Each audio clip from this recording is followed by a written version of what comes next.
Last year వరకు ప్రదీప్ రంగనాథన్ అంటే sensation కు మారుపేరు. అతని డేట్స్ కోసం producers queue కట్టేవారు.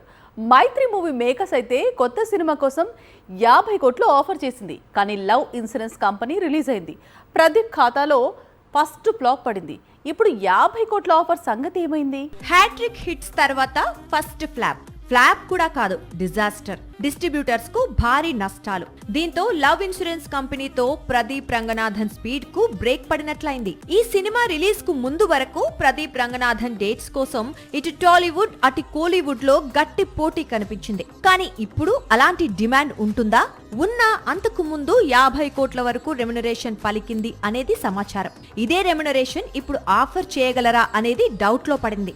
Love insurance company తర్వాత ప్రదీప్ రంగనాథన్ ఏ చిత్రంతో తిరిగి వస్తాడు అనేది చెప్పలేదు. తన దగ్గరే ఉన్న ఒక సూపర్ హీరో స్టోరీని చాలా కాలంగా తెరకెక్కించాలనుకుంటున్నాడు ప్రదీప్.